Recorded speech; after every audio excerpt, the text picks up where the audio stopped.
মাইকের আওয়াজ যদ্দূর যাচ্ছে বিভিন্ন স্থানে অবস্থানরতা শ্রদ্ধেয় মা বোনেরা, আল্লাহ তাআলার দরবারে শুকরিয়া আদায় করছি। আল্লাহ আমাদেরকে এই মাহফিলে উপস্থিত হওয়ার তৌফিক দান করেছেন বলি আলহামদুলিল্লাহ। আমি আপনাদের সামনে সূরা লুকমানের কয়েকটি আয়াতে কারিমা তেলাওয়াত করেছি।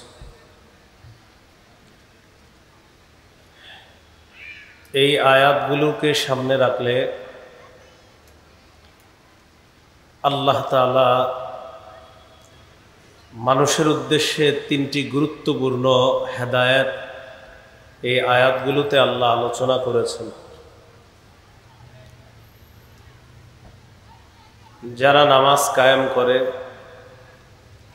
যারা যাকাত আদায় করে, যারা আখিরাতে বিশ্বাস করে,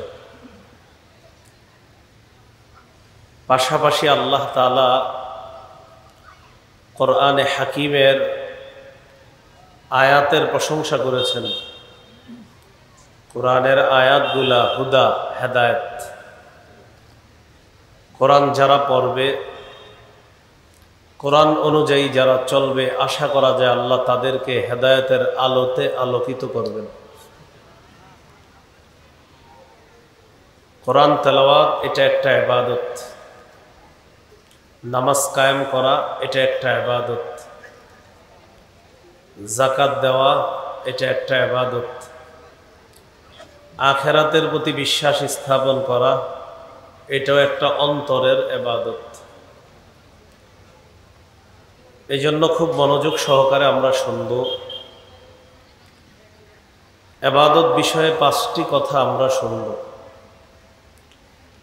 1 নম্বর, ইবাদতের আবিধানিক পারিভাষিক অর্থ। 2 নম্বর, পবিত্র কোরআনে ইবাদত সম্পর্কে মৌলিক কি বলা হয়েছে। 3 নম্বর, হাদিসের মধ্যে ইবাদত সম্পর্কে কি আলোচনা আছে।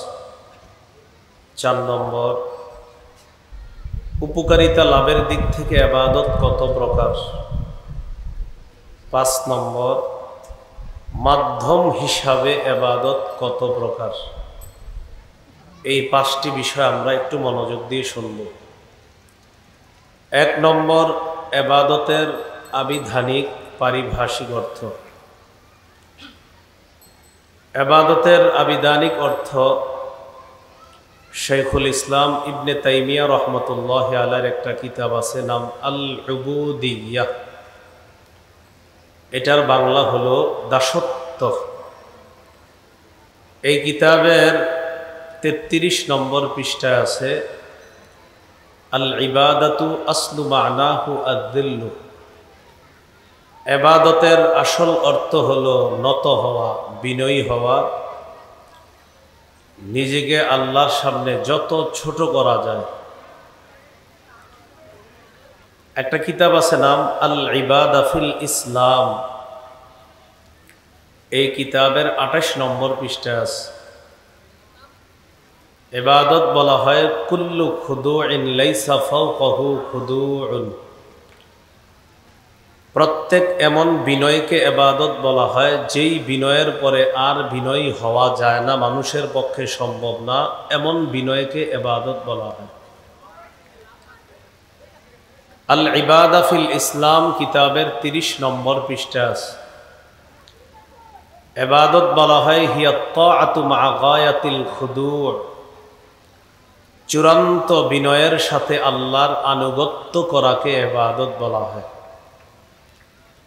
দেখেন, আজকে আমরা মাগরিবের নামাজ পড়লাম।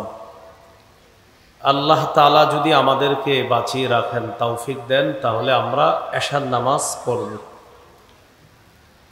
মাগরিব যারা পড়লাম, মাগরিবের সালাত নামক ইবাদতের সময় যারা চূড়ান্ত বিনয়ের সাথে আল্লাহর এই আনুগত্যটা প্রকাশ করতে পেরেছে, এশার সালাতে যারা চূড়ান্ত বিনয়ের সাথে আল্লাহর সামনে নত হতে পারবো, আনুগত্য প্রকাশ করতে পারবো, এই মসজিদের এই মাঠে যতগুলো মুসল্লি হবে হয়তো কাউকে দেখতে মনে হবে তিনি দেখতে তো মাশাআল্লাহ অনেক ভালো মানুষ, কিন্তু এই মুসল্লিদের মধ্যে যে সবচেয়ে বেশি চূড়ান্ত বিনয় প্রকাশ করতে পারবে তার ইবাদতটাই আল্লাহর কাছে বেশি গ্রহণযোগ্য হবে।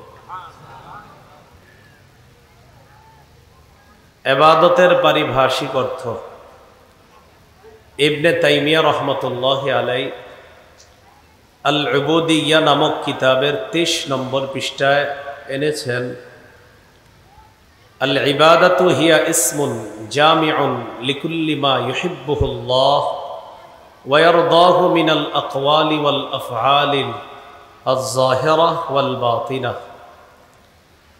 আমাদের প্রকাশ্য কথা, প্রকাশ্য কাজ, আমাদের প্রকাশ্য কথা, প্রকাশ্য কাজ, গোপন কথা, গোপন কাজ যদি আল্লাহ পছন্দ করে এবং আল্লাহ এগুলোর প্রতি খুশি হয়ে যায়, এটাকেই ইবাদত বলে। আমি আপনি প্রকাশ্যে যত কাজ করি, যত কথা বলি, গোপনে যত কাজ করি, যত কথা বলি, যদি আল্লাহ পছন্দ করে বাস এটাই ইবাদত হয়ে যাবে। আপনারা এখন প্রকাশ্যে বয়ান শুনতেছেন, এটা একটা প্রকাশ্য আমল। আমি প্রকাশ্যে বয়ান করতেছি, এটা একটা প্রকাশ্য আমল।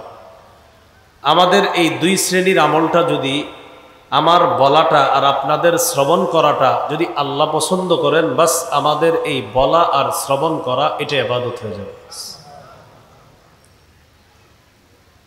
এ হলো আজকের আলোচনার প্রথম আলোচনা। দ্বিতীয় আলোচনা, পবিত্র কোরআনে ইবাদতের ব্যাপারে মৌলিক কি বলা হয়েছে। পবিত্র কোরআনে ইবাদত বা দাসত্ব দুই প্রকার। এক নম্বর আল উবুদিয়্যাতুল আম্মাহ, সাধারণ দাসত্ব। দুই নম্বর আল উবুদিয়্যাতুল খাসা, বিশেষ দাসত্ব। সাধারণ দাসত্বের মধ্যে এই পৃথিবীর সবাই অন্তর্ভুক্ত, ইচ্ছায় অনিচ্ছায় সবাই অন্তর্ভুক্ত। সাধারণ দাসত্বের মধ্যে কাফেররাও অন্তর্ভুক্ত, বেঈমানরাও। কেন? কাফেররা খাবার খায়, তারা ভাত খায়, ডাল খায়, গোস্ত খায়, এগুলা আল্লাহ রিজিক। আল্লাহকে না মানলেও আল্লাহ রিজিকটা তো খাইতেছে, তাহলে এরা স্বীকার করে না। এদের ইচ্ছা নাই স্বীকার করার, এরপরেও অনিচ্ছায় হলেও রিজিক গ্রহণ করার ক্ষেত্রে আল্লাহর দাসত্ব তারা স্বীকার না করলেও মেনে নিচ্ছে, কিন্তু স্বীকার করে না। এটা সাধারণ দাসত্ব। আল্লাহ তাআলা এই ব্যাপারে সূরা মারইয়ামের 93 নম্বর আয়াতে বলেন, ইন কুল্লু মান ফিস সামাওয়াতি ওয়াল আরদি ইল্লা আতির রহমানি আবদা। আসমান জমিনের যা আছে সবাই রহমানের কাছে দাস রূপে, গোলাম রূপে, বান্দা রূপে, সাধারণ দাস রূপে সবাই আল্লাহর কাছে, রহমানের কাছে উপস্থিত হবে, আসবে। এটা সাধারণ দাসত্ব। দুই নাম্বার আল উবুদিয়্যাতুল খাসা, বিশেষ দাসত্ব। বিশেষ দাসত্বের মধ্যে সবাই অন্তর্ভুক্ত না, শুধু আল্লাহর বিশেষ বান্দারাই অন্তর্ভুক্ত। সূরা ফুরকানের 63 নম্বর আয়াতে আল্লাহ বলেন, ওয়া ইবাদুর রহমানিল্লাযীনা ইয়ামশুনা আলাল আরদি হাওনা ওয়া ইযা খাতাবাহুমুল জাহিলুনা ক্বালু সালামা। রহমানের প্রকৃত বান্দা তারা যারা বিনয়ী হয়ে চলে, যারা নত হয়ে চলে, যারা ভদ্রভাবে চলে, তারাই রহমানের প্রকৃত বান্দা। রহমানের এই প্রকৃত বান্দা যারা, তারা আল্লাহর বিশেষ বান্দাদের অন্তর্ভুক্ত।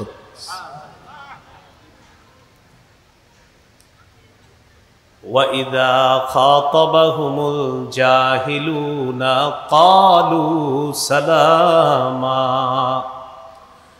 মূর্খ মানুষরা যখন এই ভদ্র মানুষগুলোর সাথে কোনো ঝগড়া বিবাদ করতে চায় তখন তারা বলে সালাম, আপনার প্রতি শান্তি, আসসালামু আলাইকুম বলে তারা কেটে পড়ে। তাহলে বলেন তো, রহমানের বিশেষ বান্দা সবাই না বিশেষ শ্রেণী? রহমানের বিশেষ বান্দা কি সবাই হবে না বিশেষ শ্রেণী? আল্লাহ আমাকে আপনাকে আমাদের সকলকে আল্লাহর ওই বিশেষ শ্রেণীওয়ালা বিশেষ বান্দাদের অন্তর্ভুক্ত হওয়ার তৌফিক দান করুন। এই জন্য কি করতে হবে? বিশেষভাবে আল্লাহর গোলামি করতে হবে।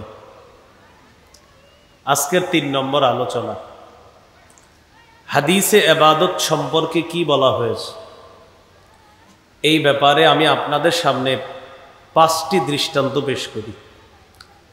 দৃষ্টান্ত নাম্বার 1, আবু দাউদের বর্ণনা 1479 নম্বর হাদিস।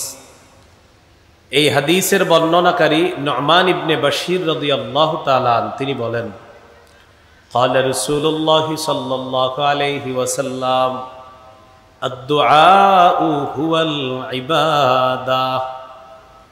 রাসূলুল্লাহ সাল্লাল্লাহু আলাইহি সাল্লাম বলেন, দোয়া করাটাই আলাদা একটা ইবাদত। সুবহানাল্লাহ, দোয়া করাটাই কি আলাদা একটা ইবাদত।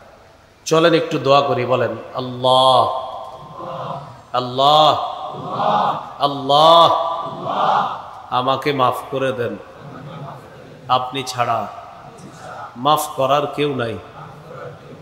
বলেন সবাই আমার সাথে, আমাদের প্রতি এই মুহূর্তে আল্লাহ তাআলা খুশি হয়ে গেছে।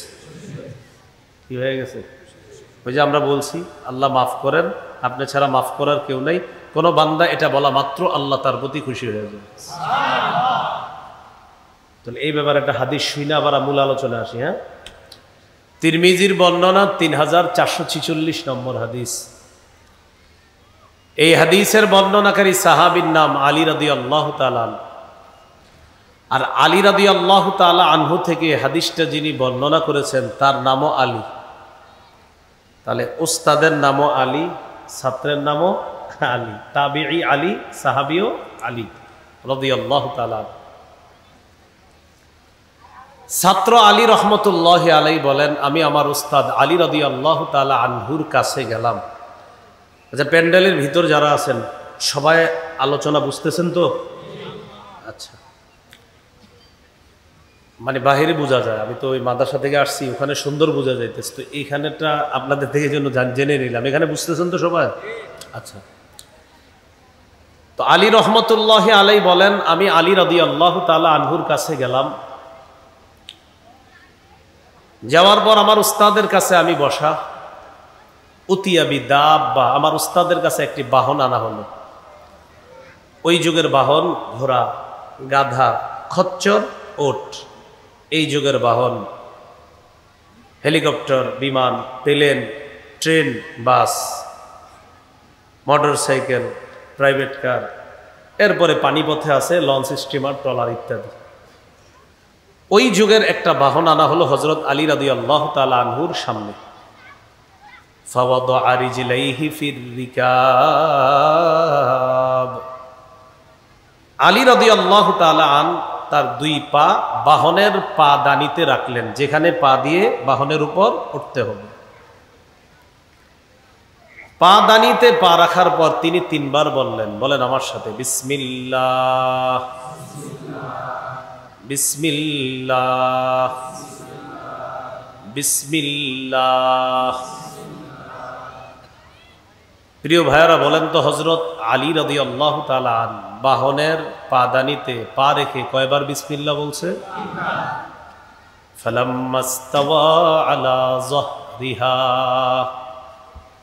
তিনি যখন বাহনের পিঠে উঠে বসলেন তখন তিনি পড়লেন আলহামদুলিল্লাহ।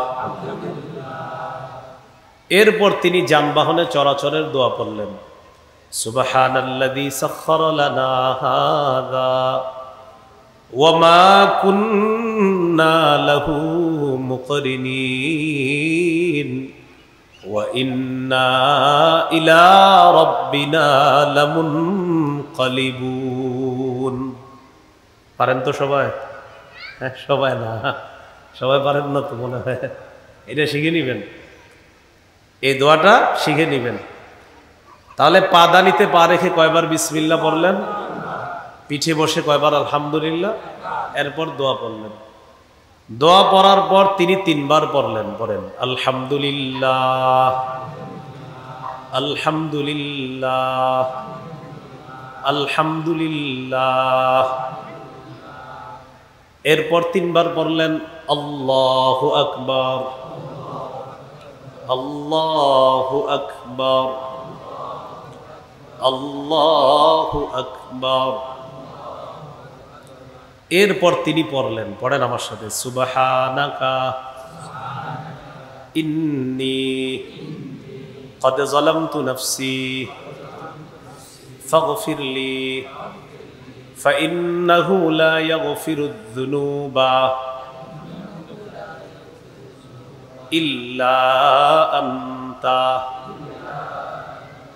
এটা পড়লেন। তাহলে বলেন তো, পাদানিতে পা রেখে কি পড়লেন? কয়বার? আমরা বাসের দরজায় পা রেখে 3 বার পড়বো। কি পড়েন তো? বিসমিল্লাহ, বিসমিল্লাহ। বাহনের পিঠে বসে তিনি কয়বার বললেন আলহামদুলিল্লাহ? আমরা বাসের সিটে বসে পড়বো আলহামদুলিল্লাহ। এরপর তিনি যানবাহনে চলাচলের দোয়া পড়লেন। আমরা এরপর পড়বো সুবহানাল্লাযী সাখখারা লানা হাযা ওয়া মা কুন্না লাহু মুকরিনিনা ওয়া ইন্না ইলা রাব্বিনা লামুনকালিবুন। এটা বাসে আমরা সিটে বসে পড়লাম। পড়ার পর পড়বো আলহামদুলিল্লাহ, আলহামদুলিল্লাহ, আলহামদুলিল্লাহ। এরপর পড়বো আল্লাহু আকবার, আল্লাহু আকবার, আল্লাহু আকবার। এরপর পড়বো সুবহানাকা ইন্নী ক্বাদ যালামতু নাফসি ফাগফিরলি ফাইন্নাহু লা ইয়াগফিরুয যুনুবা ইল্লা আনতা। দোয়াটা যতদিন না শিখতে পারবো ততদিন বাংলায় বলবো। বলেন আমার সাথে, হে আল্লাহ, আমি আপনার পবিত্রতা বর্ণনা করছি। আমি নিজের উপর জুলুম করেছি, আমাকে আপনি মাফ করে দেন। আপনি ছাড়া মাফ করার কেউ নাই। এই দোয়াটি পড়ার পর বলেন, বলেন সবাই, এই দোয়াটি পড়ার পর একটা হাসি দিব। একটা হাসি দেন। হ্যাঁ আসলে তো একটা হাসি দেন। মাশাআল্লাহ। সাহাবী হযরত আলীর থেকে এই হাদিস বর্ণনা করতেছে, যিনি, তার নাম কি? আলী রহমতুল্লাহি আলাইহি বললেন, মিম্মা দাহিকতা ইয়া আমিরুল মুমিনিন। আমিরুল মুমিনিন দোয়া দুরূদ সব পড়লেন। পড়ার পর আপনি কেন হাসি দিলেন ব্যাপারটা বুঝি নাই। হযরত আলী হাসি দিস। আলী রাদিয়াল্লাহু তাআলা আন জবাব দিলেন, সনাতু রাআইতু রাসূলুল্লাহি সাল্লাল্লাহু আলাইহি ওয়াসাল্লাম সনাআ কামা সনাতু। আল্লাহ নবীকে আমি দেখেছি, আমি যা যা করেছি তা তা নবীকে করতে দেখেছি। সর্বশেষ দোয়া পড়ার পর আল্লাহ নবী একটা হাসি দিয়েছেন। তাই আমি আলী আমার নবীর সুন্নত পালন করার জন্য আমিও একটা হাসি দিলাম। আমি প্রশ্ন করেছিলাম, মিম্মা দাহিকতা ইয়া রাসূলুল্লাহ, তুমি যেমন আমাকে প্রশ্ন করলা আমি কেন হাসলাম, আমিও আল্লাহ নবীকে প্রশ্ন করেছিলাম, হুজুর আপনি কেন হাসলেন? নবীজি জবাব দিলেন, আলী ইন্নাল্লাহা লা ইয়াজাবু মিন আবদিহি ইযা ক্বালা আল্লাহুম্মা গফিরলি যামবি ফাগফিরলি ফাইন্নাহু লা ইয়াগফিরুয যুনুবা গায়রুক। আলী, কোন বান্দা যখন বলে আল্লাহ আমাকে আপনি মাফ করে দেন, আপনি ছাড়া মাফ করার কেউ নাই, এটা বলা মাত্র আল্লাহ খুশি হয়ে যায়। আল্লাহর খুশির বিষয়টা মনে করে আমি নবী একটা হাসি দিলাম। এই জন্য এই দোয়া পড়ার পর এখন আমগো হাসতে হবে, যেহেতু এটা সুন্নত। পাশের সিটের ওই লোক আপনারা জিজ্ঞাসা করবে, ভাই আপনি হাসলেন কেন? বলবেন নবীজি হেসেছেন তাই আমি হেসেছি। বলবেন নবীজি কেন হাসছে? বলবেন আমি শেষে একটা দোয়া পড়ছি, আল্লাহ নিজের উপর জুলুম করেছি, আপনি ছাড়া মাফ করার কেউ নাই, মাফ করে দেন। এই দোয়াটা কোনো বান্দা পড়লে আল্লাহ তার প্রতি খুশি হয়। আল্লাহর খুশির কারণে নবী হাসি দিয়েছেন, নবীর সুন্নত পালন করতে গিয়ে আমিও হাসি দিলাম। আপনি একটা হাসি দেন। পাশে যে থাকবে এরও বলবেন, ভাই আপনি আগে বলেন আমার সাথে, তো বলাইবেন যে আপনি বলেন যে আমি নিজের উপর জুলুম করেছি, তো তিনি বলবে। বলার পর আপনি বলেন আল্লাহকে, আল্লাহ আমারে আপনি মাফ করেন। এরপরে তিনিও বলবে আল্লাহ মাফ করেন, আল্লাহ আপনি ছাড়া মাফ করার কেউ নাই। এটা বলানোর পর বলবেন, ভাই এবার আপনি একটা হাসি দেন। তো উনি হাসি দিবে। হাসি দেওয়ার পর বলবেন, আপনারে কেন হাসাইলাম জানেন? আপনি যখন আল্লাহকে বলছেন আল্লাহ আপনি আমাকে মাফ করেন, আপনি ছাড়া মাফ করার কেউ নাই, এই দোয়াটা পড়া মাত্র আল্লাহ আপনার প্রতি খুশি হয়ে গেছে। তো দোয়া ইবাদত, বলেন সবাই দোয়া, বলেন দোয়া ইবাদত। এক নাম্বার দৃষ্টান্ত গেল। দৃষ্টান্ত নাম্বার 2, আবু দাউদের হাদিস 1173 নম্বর হাদিস। হাদিসের বর্ণনাকারী আয়েশা সিদ্দিকা রাদিয়াল্লাহু তাআলা আনহা তিনি বলেন, শাকান নাসু ইলা রাসূলিল্লাহি সাল্লাল্লাহু আলাইহি ওয়াসাল্লাম কুহুতাল মাতার। মানুষ আল্লাহ নবীর কাছে অভিযোগ জানাই, ইয়া রাসূলুল্লাহ বৃষ্টি হয় না, অনাবৃষ্টিতে ভুগতেছি, আপনি আল্লাহর কাছে দোয়া করেন। ফাআমারা বিমিম্বারিন ফাউদিয়া লাহু ফিল মুসাল্লা। নবীজি বললেন একটা মিম্বর বানাও, মিম্বরটা ঈদগাহের মধ্যে বসায় দাও। ওয়া ওয়া'আদান নাস ইয়াওমান ইয়াখরুজুনা ফিহি, ওয়াদা করলেন অমুক দিন আমি তোমাদেরকে নিয়ে ঈদগাহে যাব, যাওয়ার পর আল্লাহর কাছে দোয়া করব। ফাখরাজা রাসূলুল্লাহি সাল্লাল্লাহু আলাইহি ওয়াসাল্লাম হিনা বাদা হাজিবুশ শামস। সূর্য উঠছে, আলোটা মোটামুটি ছড়িয়েছে। ওই সময় সাহাবায়ে কেরামকে নিয়ে রাসূলুল্লাহ সাল্লাল্লাহু আলাইহি ওয়াসাল্লাম ঈদগাহে গেলেন। ফাকআদা আলাল মিম্বার, তিনি মিম্বরে বসলেন। ফাকাব্বারা সাল্লাল্লাহু আলাইহি ওয়াসাল্লাম, মিম্বরে বসে তিনি পড়লেন, পড়েন আল্লাহু আকবার। দিল থেকে, দিল থেকে, জোরে দিল থেকে আল্লাহু আকবার। এরপর নবীজি পড়লেন আলহামদুলিল্লাহ।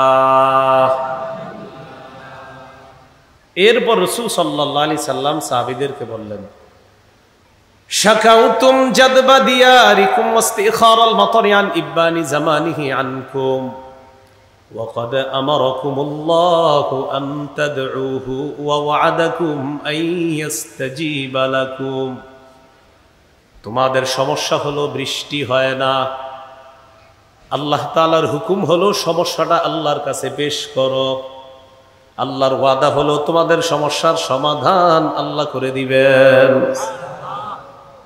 3 কথা শিখেন, বলেন সমস্যা আমাদের, বলেন আবার সমস্যা পেশ করার হুকুম আল্লাহর,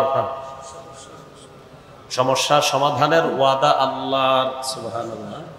আপনার মেয়েটার বিয়ে হচ্ছে না, সমস্যা, হুকুম আমি আল্লাহর কাছে বলো, ওয়াদা তোমার মেয়ের বিয়ের ব্যবস্থা করে দিন।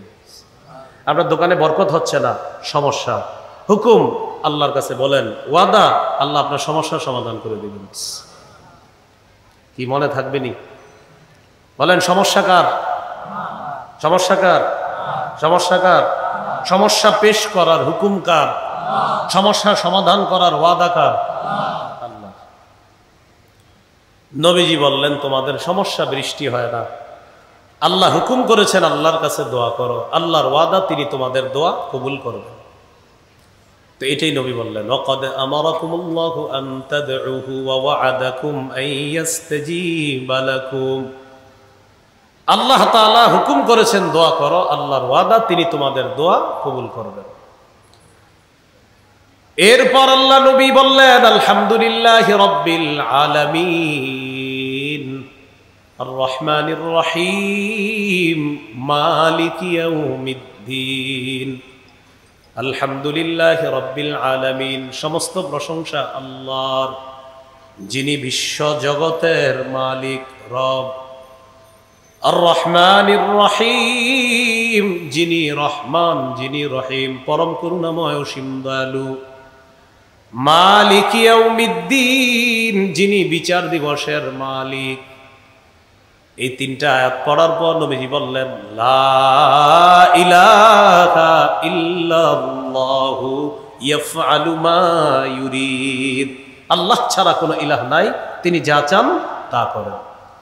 আল্লাহুম্মা আনতাল্লাহ এরপর নবী বললেন, আল্লাহ, আপনি আল্লাহ, লা ইলাহা ইল্লা আনতা, আল্লাহ আপনি ছাড়া কোনো ইলাহ নাই, আনতাল গনিয়্যু ওয়া নাহনুল ফুকারা, আল্লাহ আপনি ধনী, আমরা দরিদ্র।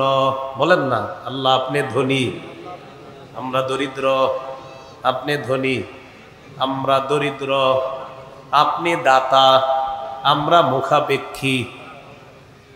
কি সুন্দর দোয়া। আল্লাহুম্মা জাআল আলাইনাল গাইসা, অথবা আল্লাহুম্মা আনজিল আলাইনাল গাইসা, মাবুদ আমাদের বৃষ্টি দরকার, মেহেরবানি করে আমাদের উপর বৃষ্টি অবতীর্ণ করেন। ওয়াজআল মা আনজালতা লানা কুওয়াতান ওয়া বালাগান ইলা হিন, আল্লাহ আমাদেরকে যে বৃষ্টিটা আপনি দিবেন, এই বৃষ্টি আমাদের জন্য শক্তির কারণ বানায় দেন। আর এই বৃষ্টি এমন একটা বৃষ্টি দেন যে বৃষ্টি দিয়ে আমাদের কাজ হবে, আমাদের উপকার হবে, আমাদের কল্যাণ হবে, এমন বৃষ্টি আমাদেরকে আপনি দিয়ে দেন। তো এই কথা বলার পর রাসূলুল্লাহ সাল্লাল্লাহু আলাইহি সাল্লাম ফারাফা ইয়াদাইহি, হাত উঠাইছে, ফালাম ইয়াজাল ফির রাফই, উপরে হাত উঠাইছে। আম্মাজান বলেন, উঠাইতে উঠাইতে এমন হয়েছে, হাত্তা বাদা বায়াদু ইবতাইহি, গায়ে চাদর ছিল, রসুল সাল্লাল্লাহু আলাইহি সাল্লামের এই চাদর মোবারকটা শরীর থেকে সরে গিয়েছে। সরে যাওয়ার পর নবীজির এই দুই পাশের শুভ্রতা দেখা গিয়েছে, শুভ্রতা দেখা গেছে। তো রাসূলুল্লাহ সাল্লাল্লাহু আলাইহি ওয়াসাল্লাম হাওয়ালা আলান নাসি যহরা, মানুষের দিকে থেকে পিঠটা তিনি মানুষের দিকে পিঠ দিলেন, দেওয়ার পর কাল্লাবা রিদাআহু, চাদরটা উল্টায় আবার গায়ে দিলেন। সুম্মা আকবালা আলান নাস, আবার মানুষের দিকে ফিরলেন। ফেরার পর নাজালা, মিম্বর থেকে নামলেন। মিম্বর থেকে নামার পর সাল্লা রাকাতাইন, 2 রাকাত নামাজ পড়লেন। আম্মাজান বলেন, নবীজি নামাজ পড়লেন, আনশা আল্লাহু সাহাবা, আল্লাহ আকাশ মেঘাচ্ছন্ন করে দিলেন।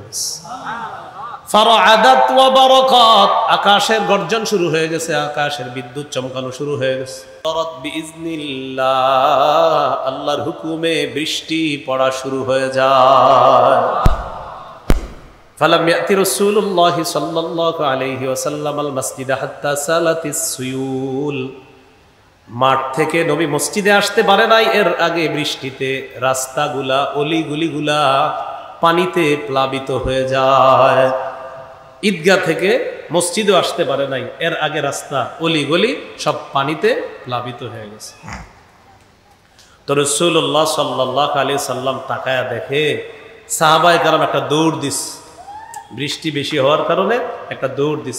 দেখবেন আমরাও মাঝে মাঝে বেশি জোরে বৃষ্টি হইলে কোন দিকে যে দৌড় দেই এরকম হয়। তো সাহাবায়ে কেরাম একটা দৌড় দিস।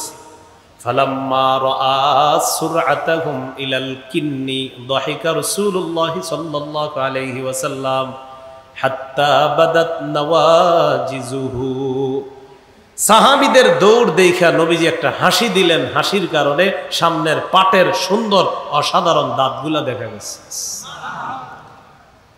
তাহলে বলেন, দোয়া করা ইবাদত। বলেন, দোয়া করা কি? বৃষ্টি দরকার, কার কাছে দোয়া করব? মাহফিল উপলক্ষে আজকে যেন এই এলাকায় বৃষ্টি না হয়, এটাও কারে বলবো? যে এলাকায় মাহফিল হয় এরা খালি দোয়া করে, আল্লাহ বৃষ্টি যেখানে দেন এখানে যেন না হয়। তো এটা একটা দোয়া আর কি। যাই হোক, আল্লাহ আমাদেরকে বেশি বেশি দোয়া করার তৌফিক দান করেন। কয় নম্বর দৃষ্টান্ত হলো? 2 নম্বর দৃষ্টান্ত, নাম্বার 3, তিরমিজির বর্ণনা, 2201 নম্বর হাদিস। قال رسول الله صلى الله عليه وسلم العبادة في الهرج كهجرة إلي, কলহ বিপর্যয়ের সময়, ফিতনা ফাসাদের জামানায় আমার কোন উম্মত ইবাদত করা মানে আমি নবীর কাছে হিজরত করার মতো। সাহাবীদেরকে আল্লাহ নবী বললেন, ওই জামানায় আমার উম্মত একজন ইবাদত করবে, আল্লাহ তাআলা তাকে 50 জনের সওয়াব দান করবে। সাহাবীরা বললেন, হুজুর কোন 50 জন? এটা কি আমাদের 50 জন নাকি ওই জামানার 50 জন? মানে আমরা এই জামানায় আছি, মানে এই জামানার 50 জন নাকি সাহাবীদের 50 জন? নবীজি বললেন, বাল আজরু 50 মিনকুম, বরং তোমাদের 50 জন আমি নবীর সামনে তোমরা যেই সাহাবী, তোমরা 50 জন ইবাদত করলে যে সওয়াব, ফিতনার জামানায় আমার উম্মতকে আল্লাহ তাআলা তোমাদের 50 জনের সওয়াব দান করবেন। একজনকে 50 জন সাহাবীর সওয়াব দিবেন এই ফিতনার জামানায় ইবাদত করলে। এই জন্য আজকে যারা মাগরিবের নামাজ পড়ছেন অনেক ভাগ্যবান আপনারা যে আল্লাহ ইবাদত করার তৌফিক দিছে। বলেন আলহামদুলিল্লাহ। কয় নম্বর দৃষ্টান্ত গুলো? 3। দৃষ্টান্ত নাম্বার 4, হাদিসের একটা কিতাব আছে নাম মুসনাদে আহমদ। এই কিতাবের 6895 নম্বর হাদিসের বর্ণনা।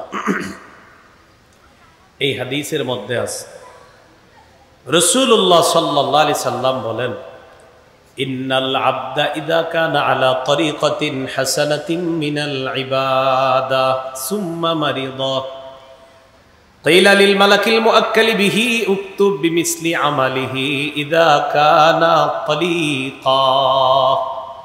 হাদিসটি মন দিয়ে শুনলেন। আমরা এখানে যারা আছি, আমাদের মাঝে অনেকে আছে যারা কিছু ইবাদত করে, নিয়মিত ইবাদত, তার এই ইবাদতটার ব্যাপারে এলাকাবাসী জানে না, অনেকেই জানে না, আল্লাহ জানে। তো তার কিছু ভালো ভালো ইবাদত আছে যেগুলো সে করে আল্লাহকে খুশি করার জন্য, নিয়মিত করে, একদিনও বাদ দেয় না সে। এই ব্যক্তি হঠাৎ একদিন অসুস্থ হয়ে গেছে।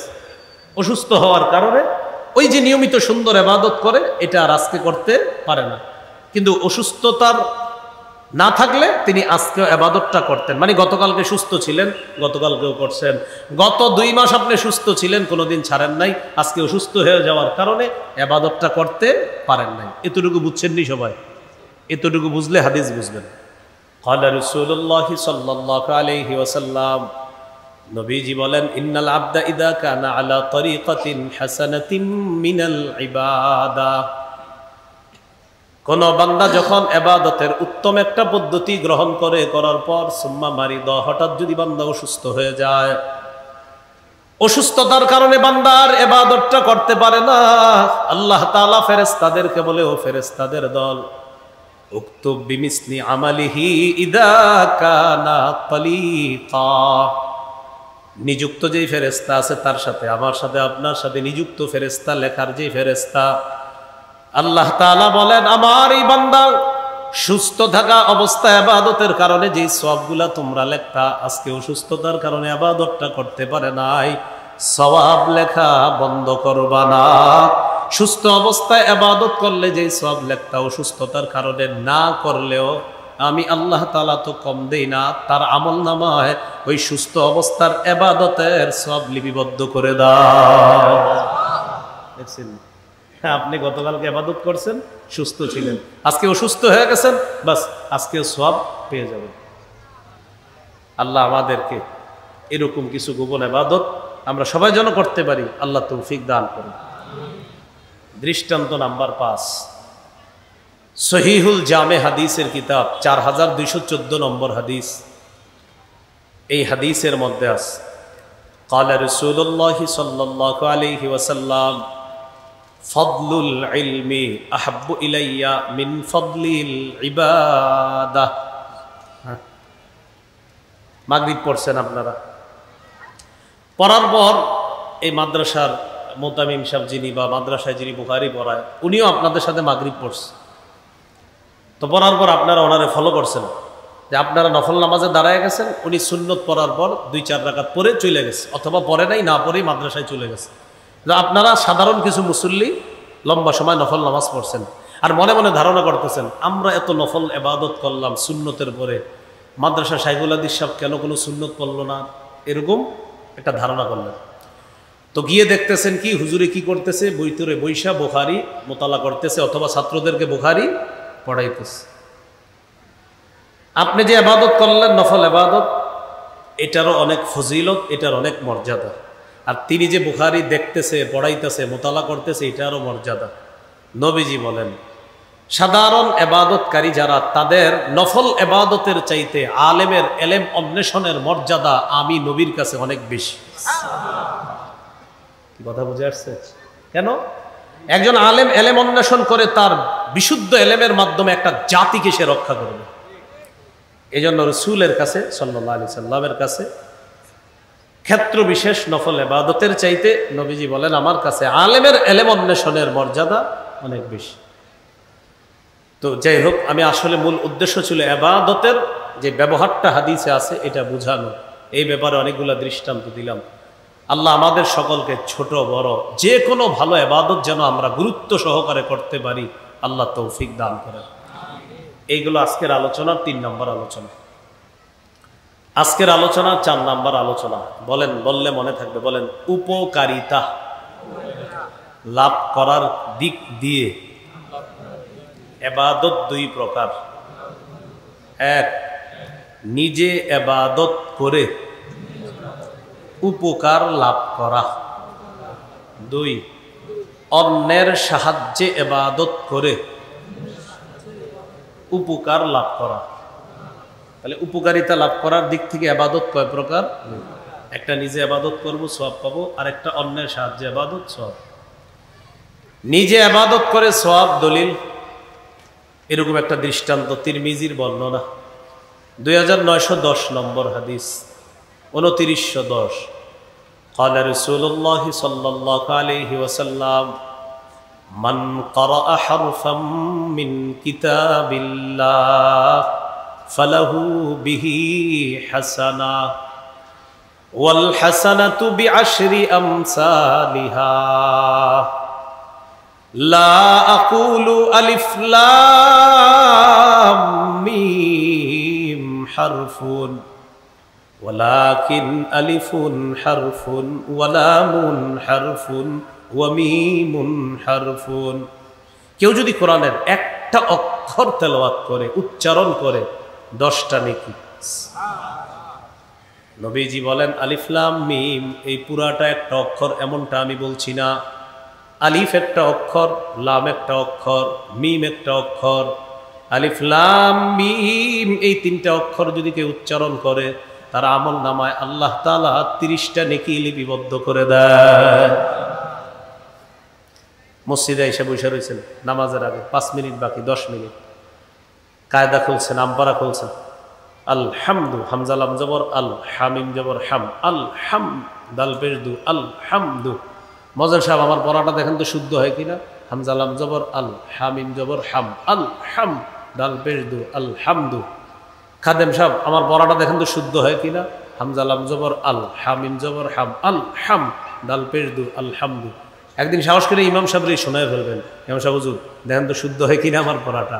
হামজা লাম জবর আল, হামিম জবর হাম, আল হাম, দাল পেশ দু, আল হামদু। আমি মোট 10 বার বইলা ফেলছি, আমার 500 নেকি হয়ে গেছে।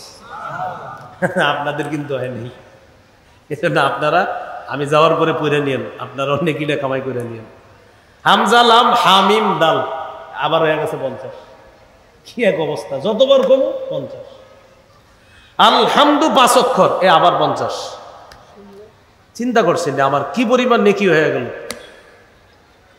ইয়াকিন করেন আল্লাহ তাআলা আমাকে 600 নেকি দিছে, কারণ আমি 12 বার আলহামদু বলছি। এই যে এখন 650, কিন্তু খালি কইতেই থাকতে হবে। সবগুলা হাতছাড়া করবেন না। কয় অক্ষর আলহামদুতে? আমার হয়ে গেছে 700। 5 অক্ষর, তাহলে প্রতি অক্ষরে 10 করে হলে 5 10 50। এই ইবাদতগুলো হাতছাড়া করবেন না। মসজিদে বসে রয়েছেন, আরে বৈশাখ কায়দা পড়েন, আমপারা পড়েন, কোরআন পড়েন, খালি কথা বলেন। আপনার ছোট মেয়েটার বিয়ে হয়েছিনি, বড় মেয়েটার কি অবস্থা, এগুলো মসজিদে আলাপের সময়? বৈশা বৈশা জিকির করেন, তেলাওয়াত করেন। আল্লাহ আমাদেরকে সময়গুলো কাজে লাগানোর তৌফিক দান করেন। এইগুলো নিজে ইবাদত করে উপকার লাভ করা। কোরআন তেলাওয়াতটা সবার সামনেও করতে পারেন, আবার গোপনে বাসায়ও করতে পারেন। তিরমিজির বর্ণনা 1333 নম্বর হাদিস। قال رسول الله صلى الله عليه وسلم, নবীজি বলেন আল জাহিরু বিল কুরআন কাল জাহিরি বিস সাদাকা ওয়াল মুসিররু বিল কুরআন কাল মুসিররি বিস সাদাকা। প্রকাশ্যে কোরআন তেলাওয়াত করা প্রকাশ্যে সদকা করার মতো, গোপনে কোরআন তেলাওয়াত করা গোপনে সদকা করার মতো। সুবহানাল্লাহ। আল্লাহ আমাদেরকে আমল করার তৌফিক দান করেন। উপকারিতা লাভের দিক থেকে 2 নাম্বার ইবাদত হলো অন্যের সাহায্যে ইবাদত করা। সহিহ বুখারীর বর্ণনা 5353 5353 নম্বর হাদিস। ক্বালা রাসূলুল্লাহি সাল্লাল্লাহু আলাইহি ওয়াসাল্লাম, নবীজি বলেন, আস-সাঈ আলাল আরমিলাতি ওয়াল মিসকিনি কাল মুজাহিদি ফি সাবিলিল্লাহ আবিল কাইমিল লাইল আস-সাইমিন নাহার। কোনো ব্যক্তি যদি কোনো অসহায় বিধবা নারীর সহযোগিতায় এগিয়ে যায় অথবা কোনো অসহায় মিসকিনের সহযোগিতায় এগিয়ে যায়, নোয়াখালী বন্যায় কত মানুষ অসহায় হয়েছে, শেরপুর আপনার নেত্রকোনার দিকে কিছুদিন আগে কি একটা অবস্থা গেছে, তো কোনো অসহায় বিধবা নারীর প্রতি এই সহযোগিতার হাত বাড়িয়ে দিস। মুজাহিদ জিহাদ করলে যে সওয়াব, তাহাজ্জুদ গুজার সারা রাত তাহাজ্জুদ পড়লে যে সওয়াব, নফল সিয়াম পালনকারী সারাদিন রোজা রাখলে যে সওয়াব, আল্লাহ তাআলা তাকে সেই সওয়াব দান করেন। এটা অন্যের সাহায্য, অসহায়কে সাহায্য করা মানে আমি আপনাকে দিলাম সওয়াব আমি পাইলাম, আপনি আরেকজনকে দিলেন সওয়াব পাইলেন। তাহলে এই ইবাদতটা অন্যের সহযোগিতায় আপনি তাকে দিলেন, আল্লাহ আপনাকে সওয়াব দান। যেমন হাদিসের মধ্যে আছে, ক্বালা রাসূলুল্লাহি সাল্লাল্লাহু আলাইহি ওয়াসাল্লাম, মান আহাব্বা আইয়ুবসাতা লাহু ফি রিজকিহি ওয়া ইউনসা লাহু ফি ইসরিহি, কেউ যদি চায় তার রিজিকে বরকত হোক আর তার হায়াতে বরকত হোক, ফালইয়াসিল রাহিমা, সেজন্য রক্তের সম্পর্ক রক্ষা করে, আত্মীয় স্বজনের যারা পাওনা আছে তার কাছে হক পায়, তাদের হকগুলা যেন সে দিয়ে দেয়। যাকাত ফরজ হয়েছে আপনার উপর, আপনার ভাইটা যাকাত খাওয়ার যোগ্য, ভাইকে না বলে তাকে যাকাত দিয়ে দিতে পারেন আপনি এটা। অথবা আপনার আত্মীয় স্বজনের মাঝে এমন কেউ আছে যারা যাকাত খাওয়ার যোগ্য, আপনি তাদেরকে হাদিয়া বইলা যাকাতটা দিয়ে দিলেন, যদিও মনে মনে আপনার নিয়ত হলো যাকাত, তাকে হাদিয়া বলে আপনি এটা দিয়ে দিলেন। এই যে তাকে দিলেন, সব এক তো যাকাতের হয়ে গেল আর একটা রক্তের সম্পর্ক রক্ষার সওয়াব, আর আপনার হায়াতে বরকত হলো, রিজিকেও বরকত হলো। তাহলে এটা অন্যের সাহায্যে ইবাদত, মনে থাকবেন ইনশাআল্লাহ। তাহলে উপকার লাভ করি আমরা, ইবাদত যে করি, ইবাদত কয় প্রকার, একটা নিজে উপকার লাভ করি আর একটা অন্যের সাহায্য। সর্বশেষ আলোচনা বলেন আমার সাথে, মাধ্যম হিসাবে ইবাদত 5 প্রকার, অর্থাৎ আমরা 5 মাধ্যমে ইবাদত করি। 1 অন্তর দিয়ে, 2 মুখ দিয়ে, 3 শরীর দিয়ে, 4 টাকা পয়সা দিয়ে, 5 শরীর এবং টাকা পয়সা দিয়ে। বলেন তো আমরা কয় মাধ্যমে ইবাদত করি? 1 নম্বর, এই দেখেন সহজে মনে রাখবেন, এই যে অন্তর দিয়ে, মুখ দিয়ে, শরীর দিয়ে, পকেট দিয়ে। টাকা অন্তর দিয়ে, মুখ দিয়ে, শরীর দিয়ে, আর পকেটটা মনে রাখবেন, বা পকেট এখানে থাকলে কারো থাকলে মনে রাখবেন, অন্তর দিয়ে, মুখ দিয়ে, শরীর দিয়ে, পকেটটা মনে রাখবেন, অর্থ সম্পদ দিয়ে, আর 5 নাম্বার হলো শরীর এবং অর্থ সম্পদ দিয়ে। বাস, সবগুলো আপনার সাথেই আছে। 1 নাম্বার, অন্তর দিয়ে আমরা ইবাদত করি। অন্তর দিয়ে যে ইবাদত করি এটাকে বলা হয় আত্মিক ইবাদত, অর্থাৎ আত্মার সাথে সম্পর্ক। এটা কি বলা হয়? আত্মিক ইবাদত। সুন্দর ফিকির করা, চিন্তা করা, এটা অন্তরের ইবাদত। সুবহানাল্লাহ। সূরা আলী ইমরানের 191 নম্বর আয়াতে আল্লাহ বলেন, ইন্না ফি খালকিস সামাওয়াতি ওয়াল আরদি ওয়া ইখতিলাফিল লাইলি ওয়ান নাহারি লাআয়াতিল লিউলিল আলবাব الذين يذكرون الله قياما وقعودا وعلى جنوبهم ويتفكرون في خلق السماوات والأرض। আসমান জমিন সৃষ্টির মাঝে, রাত দিনের পরিবর্তনের মাঝে জ্ঞানীদের জন্য নিদর্শন রয়েছে। জ্ঞানী কারা? الذين يذكرون الله قياما, যারা দাঁড়িয়ে আল্লাহকে স্মরণ করে, ওয়াকুউদা, যারা বসে বসে আল্লাহকে স্মরণ করে, ওয়া আলা জুনুবিহিম, যারা শুয়ে শুয়ে আল্লাহকে স্মরণ করে, ওয়া ইয়াতাফাক্কারুনা ফি খালকিস সামাওয়াতি ওয়াল আরদ, আসমান জমিনের সৃষ্টি নিয়ে যারা চিন্তা ভাবনা করে, আসমানের দিকে তাকায়, তাকানোর পর চিন্তা করে খুঁটি ছাড়া এই আসমান এইভাবে কে এইভাবে স্থাপন করলো, চিন্তা করে খুঁটি ছাড়া আসমান আমাদের উপর ছাদের মাধ্যমে ছাদের মতো কে এইভাবে রেখে দিল, চিন্তা করে। চিন্তা করার পর কোরআনের মধ্যে পেয়ে যায়, আল্লাহ বলেন, ওয়াজআলনাস সামাআ সাকফাম মাহফুজা, আমি আসমানকে বানিয়েছি তোমাদের জন্য সুরক্ষিত ছাদ হিসাবে। কি হিসাবে? সুরক্ষিত ছাদ। তাহলে আসমান নিয়ে গবেষণা করলেন। এই যে আপনি শুধু চিন্তা করলেন আল্লাহ এত বড় আসমান, মুখ দিয়েও বলেন নাই, খালি চিন্তা করলেন, এই চিন্তা করলেন ভালো একটা সব লেখা হইতেছে। এটা আত্মিক ইবাদত। আপনি বসে বসে চিন্তা করতে দিতেন, চিন্তা করতেন উত্তরপাড়ার আব্দুর রহিম রে কিভাবে নামাজি বানানো যায়, খালি ফিকির করতেছেন কৌশল। ওরে আমি ফজরের সময় ফোন করবো মোবাইলে, একদিন ফোন দিব রাগ করুক, আরেকদিন দিব রাগ করুক, আরেকদিন দিব রাগ করুক, একদিন ধরবে ধৈরে আসবে, মানে ফিকির করতেছেন যে মোবাইল করলে ভালো হয় নাকি ওর বাসার কাছে গিয়ে ডাক দিব। ফিকির, একজনকে নামাজি বানানোর ফিকির, মনে মনে ফিকির, সব লেখা হচ্ছে আপনার, সব লেখা হচ্ছে। এটা অন্তরের ইবাদত। এবার আমার সাথে একটু বলেন লা ইলাহা ইল্লাল্লাহ। আল্লাহ ছাড়া কোনো ইলাহ নাই, এই কথা অন্তরে বিশ্বাস করার নাম ঈমান। এটাও অন্তরের ইবাদত। আল্লাহ ছাড়া কোনো ইলাহ নাই এটা মুখ দিয়ে বলতেছেন, আর অন্তর দিয়ে না, আসলে এটা অন্তরের ইবাদত। সহিহ বুখারীর বর্ণনা 44 নম্বর হাদিস, قال رسول الله صلى الله عليه وسلم يخرج من النار من قال لا إله إلا الله وفي قلبه وزن برة من خير وفي قلبه وزن ذرة من خير وفي قلبه وزن شعيرة من خير। নবীজি বলেন যার অন্তরে সরিষার দানা পরিমাণ, গম পরিমাণ, জব পরিমাণ ঈমান থাকবে, অন্তরের মধ্যে গম পরিমাণ ঈমান, জব পরিমাণ ঈমান, সরিষার দানা পরিমাণ ঈমান অন্তরে আছে। নবীজি বলেন এই মানুষটা বিভিন্ন অপরাধের কারণে জাহান্নামের মধ্যে যদিও সাজা ভোগ করে, তবে ওই সামান্য ঈমানের কারণে একদিন জাহান্নাম থেকে বের হয়ে জান্নাতের মেহমান হয়ে যাবে। অন্তরের ইবাদত। আল্লাহ ছাড়া কোনো ইলাহ নাই, আসলেই এটা অন্তরের ইবাদত। একটা মুখ দিয়ে বলতেছেন আর একটা অন্তরে বিশ্বাস করেন। বলেন বিশুদ্ধ নিয়ত, বলেন অন্তরের ইবাদত। বিশুদ্ধ নিয়ত কিসের ইবাদত? অন্তরের ইবাদত।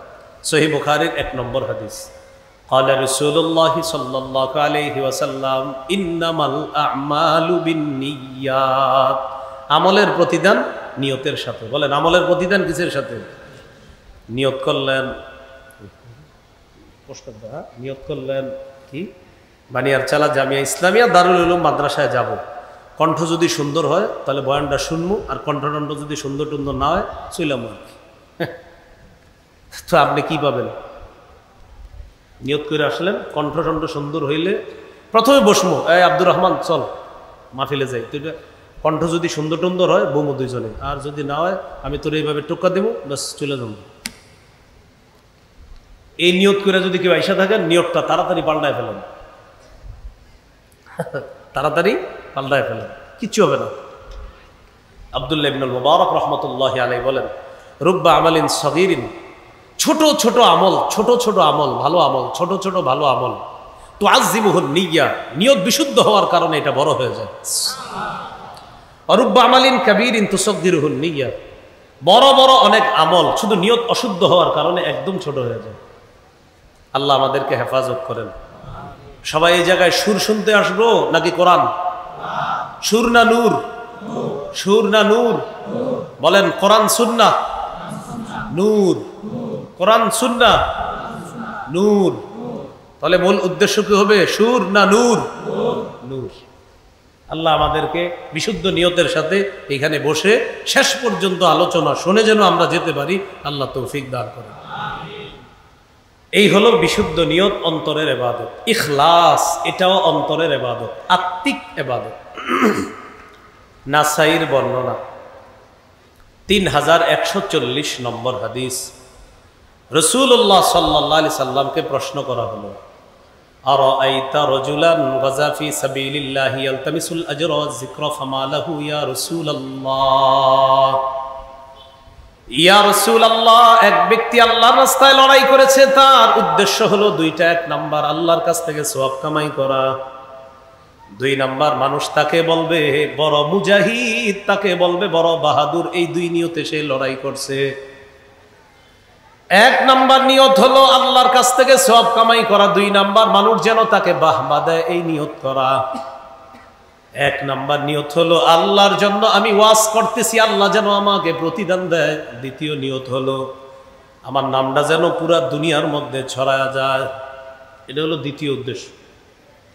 হুজুর এই ব্যক্তি কি পাবে? আল্লাহ নবী বললেন লা সেই আলাহু, সে কিছুই পাবে না। বলেন সে কিছুই, আরো জোরে, সে কিছুই পাবে না। আদাহা সালাসা মাররাত, তিনবার প্রশ্নটা আবার করলেন। নবীজি বললেন লা সেই আলাহু, লা সেই আলাহু, লা সেই আলা, সে কিছুই পাবে না, সে কিছুই পাবে না, সে কিছুই পাবে না। সব আলোচকদের জন্য আপনারা দোয়া করেন, সবাই যেন আল্লাহরে খুশি করার জন্য ওয়াজ করে। কারণ যদি আলোচকের এই নিয়ত থাকে যে আমারে যেন বাংলাদেশের সবাই চিনে, পৃথিবীর সবাই চিনে, যদি আসলে এই নিয়ত থাকে তাহলে তো কিছুই হলো না। আরেকটা হলো আল্লাহ যদি প্রসিদ্ধ করে দেয় সেটা এক বিষয়, আরেকটা হলো নিয়ত আমার না না আমারে চিনুক জানুক, তাহলে কিছুই পাবে না। আল্লাহ হেফাজত করেন। এইগুলো ইখলাস। নবীজি শেষে বলে ইন্নাল্লাহ লা ইয়াকবালু মিনাল আমালি ইল্লা মা কানা লাহু খালিসা। আল্লাহ তাআলা কোনো আমল ততক্ষণ কবুল করেন না যতক্ষণ এটা ইখলাসের সাথে না হবে। যেন আজকে দুইটা বাংলা শিখেন, এই দুইটা বাংলা ছোট্ট শব্দ সারা জীবন মুখস্থ রাখবেন আর আমার জন্য দোয়া করবেন। দুইটা বাংলা বলেন আমার সাথে, খাঁটি বিশুদ্ধ। বাস এই দুইটা তিনবার বলেন, খাঁটি বিশুদ্ধ বলেন। আবার আবার এবার আমার সাথে বলেন, ইখলাসের সাথে আমল করলে এই আমলকে খাঁটি আমল বলে। বিশুদ্ধ ভাবে আমল করলে, নবীর তরিকা অনুযায়ী আমল করলে সেই আমলকে বিশুদ্ধ আমল বলে। ইখলাসের সাথে আমল করলে খাঁটি আমল, নবীর তরিকা অনুযায়ী আমল করলে বিশুদ্ধ আমল। কোনো আমল যদি খাঁটি এবং বিশুদ্ধ হয় সেই আমল সাথে সাথে আল্লাহ কবুল করে নেয়। বলেন খাঁটি বিশুদ্ধ, বলেন খাঁটি বিশুদ্ধ, খাঁটি বিশুদ্ধ। তাহলে আজকে এশার নামাজ পড়বো একটু পরে ইনশাল্লাহ, কাকে খুশি করার জন্য? তাহলে হবে এশার নামাজটা খাঁটি। আবার বলেন এশা পড়বো কাকে খুশি করার জন্য? তাহলে এশার নামাজটা কি হবে? কার তরিকা অনুযায়ী পড়বো? তাহলে এশার নামাজটা কি হবে? বিশুদ্ধ। তাহলে খাঁটি বিশুদ্ধ, খাঁটি বিশুদ্ধ। পুরা হজের সফরে আমি এই দুই শব্দ নিয়ে পড়াশোনা করছি, পুরা হজের সফরে, খাঁটি আর বিশুদ্ধ। এই দুই শব্দ নিয়ে 29 দিন হারামের লাইব্রেরিতে পড়াশোনা করছি, শুধু দুইটা শব্দ, খাঁটি বিশুদ্ধ। তো বুঝাইতে চাইলাম এই দুইটা শব্দ খুব মনে রাখা। আমি যা করব জীবনে এটা যেন খাঁটি হয়। মনে বলবেন তুই কি আল্লাহর জন্য করছস? জি জি জি, তাহলে খাঁটি। এবার বলবেন তরিকা অনুযায়ী করছো নবীর? না, তাহলে বিশুদ্ধ হলো না। আপনি আল্লাহকে খুশি করার জন্য কিছু কাজ করছেন, কারে খুশি করার জন্য? আল্লাহকে। তো করছেন, করার পর খাঁটি হলো। এশার নামাজ আপনি আবেগে 5 রাকাত পড়ে ফেললেন, তাহলে বিশুদ্ধ হলো না। কি হলো না? খাঁটিও হতে হবে, বিশুদ্ধ হতে হবে। আল্লাহ কথাগুলো মনে রাখার তৌফিক দান করেন। এইগুলো আত্মিক ইবাদত। কয় মাধ্যমে ইবাদত করি ভুলে গেছে? কয় মাধ্যমে? 1 নাম্বার কি দিয়ে? এটাকে বলা হয় কি? আত্মিক ইবাদত। এবার আসেন, অন্তরের বিশুদ্ধ নিয়তের সাথে যদি শহীদ হওয়ার নিয়ত করেন, আসেন এই জায়গায় কারো শহীদ হওয়ার নিয়ত আছে? সহিহ মুসলিমের বর্ণনা 1909 নম্বর হাদিস। قال رسول الله صلى الله عليه وسلم من سأل الله الشهادة بصدق। কোন ব্যক্তি যদি অন্তর থেকে শহীদ হওয়ার নিয়ত করে, আল্লাহ আমি আসলেই শহীদ হব, এই নিয়ত করছে, বাল্লাগাহুল্লাহু মানাজিলাশ শুহাদা ওয়া ইন মাতা আলা ফিরাশিহি। ওই ব্যক্তি যদি তার বিছানায় মারা যায়, আল্লাহ তাআলা তাকে শহীদদের মর্যাদায় পৌঁছায় দিবেন। নিয়ত ওই কলমে কি আছে এটা আল্লাহ জানে। সহিহ বুখারীর বর্ণনা ৭৬০১ নম্বর হাদিস, 501 নম্বর, ৭৫০১ নম্বর হাদিস। হাদিসটা হাদিসে কুদসি। আল্লাহ তাআলা বলেন, ইদা আরাদা আবদি আইয়ামালা সাইয়্যাতান ফালা তাকতুবুহা হাত্তা ইয়ামালাহা।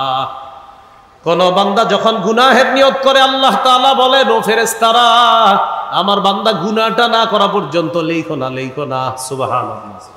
বান্দা যখন গুনাহের নিয়ত করে আল্লাহ বলে আমার বান্দা গুনাহটা না করা পর্যন্ত গুনাহ লিখবা না। আমার আল্লাহ কত মহান একবার চিন্তা করেন। ফাইন আমিলাহা, যদি গুনাহটা করেই ফেলে তখন তোমরা একটা গুনাহ লিখবা। গুনাহ করে ফেললে কয়টা গুনাহ লিখবা? একটা। এবার আল্লাহ বলেন ওয়া ইন তারাকাহা মিন আজলি, আমার বান্দা গুনাহের নিয়ত করছে, করার পর গুনাহের সামনে যখন গেছে, যাওয়ার পর আমাকে খুশি করার জন্য আমার ভয়ে গুনাহটা ছেড়ে দিছে। গুনাহের নিয়ত করছে, গুনাহের সামনে যাওয়ার পর মনে পড়ছে আমার আল্লাহ আমাকে দেখতেছে, আমি আমার রবের জন্য গুনাহটা ছেড়ে দিলাম। আল্লাহ তাআলা বলেন গুনাহের নিয়ত কইরা গুনাহ করে নাই, আমার ভয়ে সব লেখো। কি লেখো? চিন্তা করছেন, গুনার নিয়ত করছেন, না করা পর্যন্ত গুনাহ লেখো না। আমার বান্দা গুনাহটা করছে না, আল্লাহ ছেড়ে দিছে আপনার জন্য, ছেড়ে দিছে, সব লেখো। মানে আপনি গুনার নিয়ত করে করেন নাই, আল্লাহ বলে সব লেখো। ওয়াইদা আরাদা আব্দি আইয়ামালা হাসানা, আমার বান্দা যখন কোনো নেক আমলের নিয়ত করে ফাকতুবুহা, সাথে সাথে আমার বান্দার আমল নামায় লাহু হাসানাতান, একটা নেক লিখে দাও। নেক আমলের নিয়ত করলে একটা নেকি লিখে দাও। ফাইন আমিলাহা ফাকতুবুহা লাহু বিমিসলি বিআশরি আমসালিহা ইলা 700 দিআফিন, আমার বান্দা যদি ভালো কাজটা করে ফেলে তাহলে তার আমল নামায় 10 থেকে বাড়াইতে বাড়াইতে 700 গুণ পর্যন্ত বাড়ায় লিখে দেয়। হলো অন্তরের ইবাদত। 2 নম্বর মৌখিক ইবাদত। মুখের ইবাদত কি? তেলাওয়াতুল কোরআন, কোরআন তেলাওয়াত করা মৌখিক ইবাদত।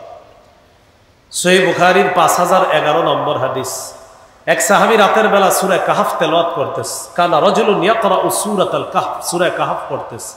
তাগাশশাতহু সাহাবা, আকাশের মেঘ নিচের দিকে আসতেছে।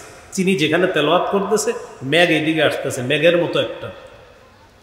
ফাজআলাত তাদনু তাদনু, শুধু নিচের দিকে আসে, নিচের দিকে আসে। ফাজআলা ফারাসুহু ইয়ানফিরু, তার ঘোড়া খালি লাফায়, ঘোড়া খালি লাফায়। তিনি কোরআন পড়ে, ঘোড়া লাফায়, মেঘ নিচের দিকে আসে। পরের দিন রাসূল সাল্লাল্লাহু আলাইহি সাল্লামের কাছে গেছে।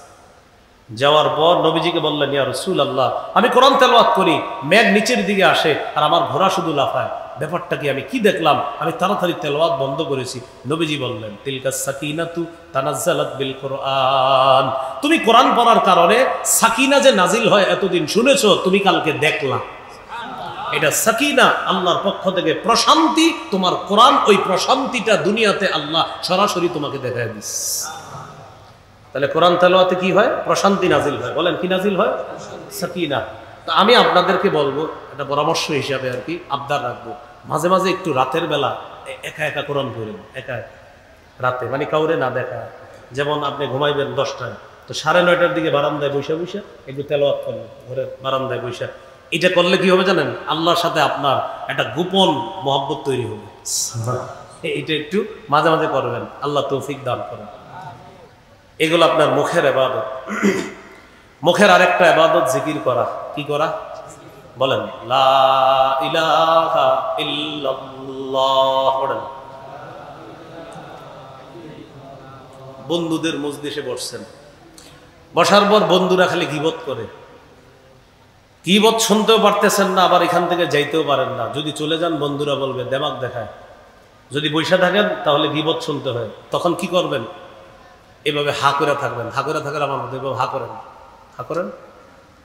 এবার হা করে লা ইলাহা ইল্লাল্লাহ পড়েন। 2 আঙ্গুল দিয়ে চেক করেন ঠোঁট লাগে কিনা। পড়েন লা ইলাহা ইল্লাল্লাহ, ঠোঁট লাগে?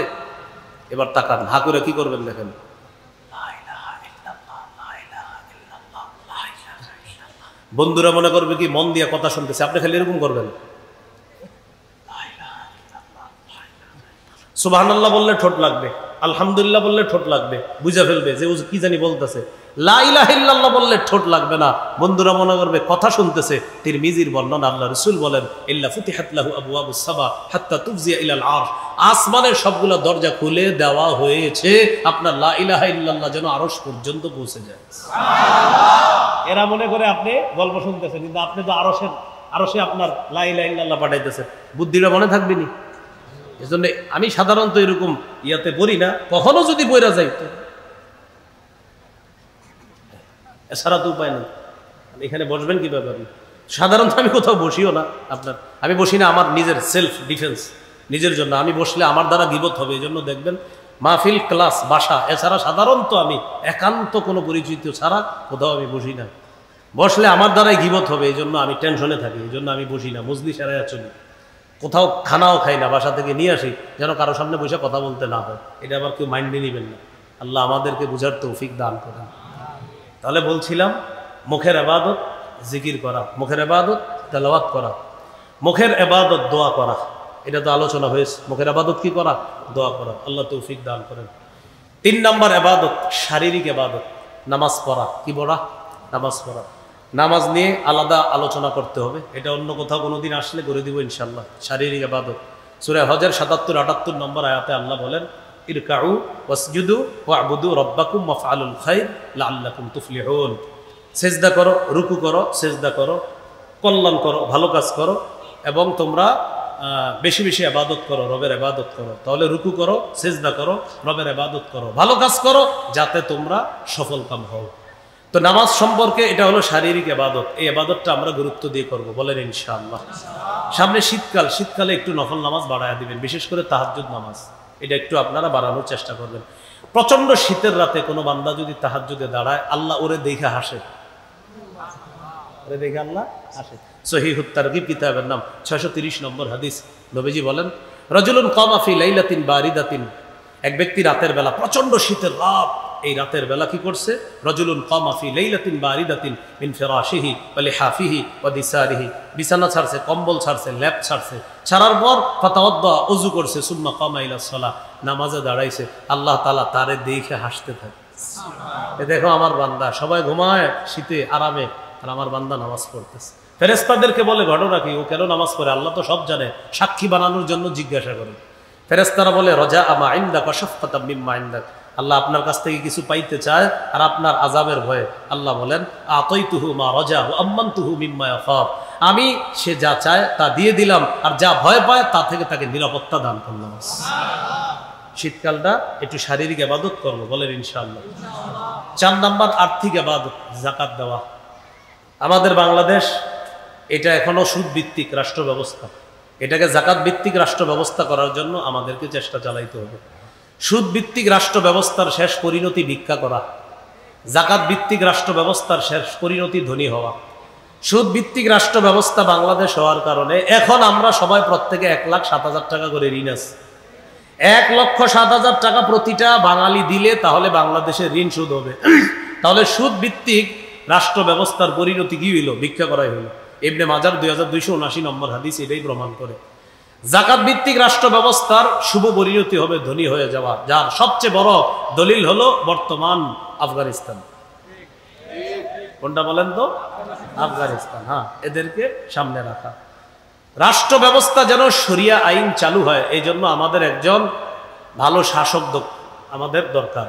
ভালো শাসক, যোগ্য শাসক, যাকে আমরা আমাদের দেশের নেতৃত্বে বসাতে পারি, এমন একজন শাসক যিনি শরিয়া আইন চালু করবে। তার মাঝে মৌলিক গুণ থাকবে 4টা। কয়টা?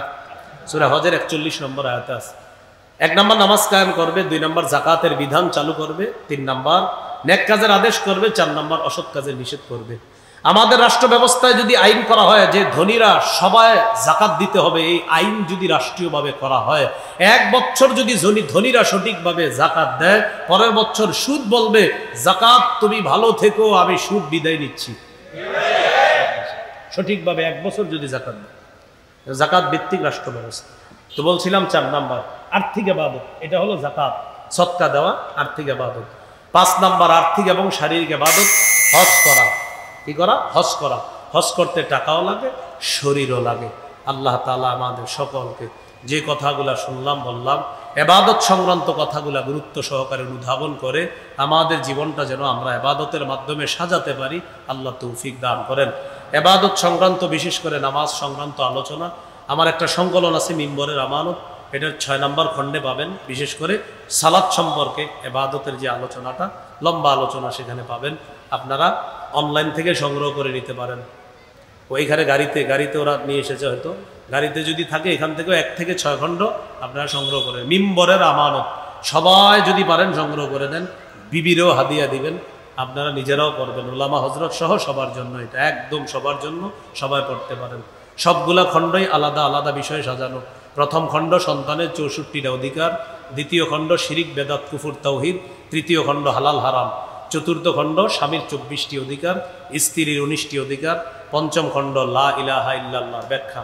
আজকে যে লা ইলাহা ইল্লাল্লাহ বললাম, এটা আত্মিক ইবাদত আবার মৌখিক ইবাদত, এই সম্পর্কে আলোচনা 5 নম্বর খণ্ডে। 6 নম্বর খণ্ডে নামাজ সম্পর্কে আলোচনা। আল্লাহ আমাদের সকলকে যে কথাগুলো শুনলাম বললাম আমল করার তৌফিক দান করেন।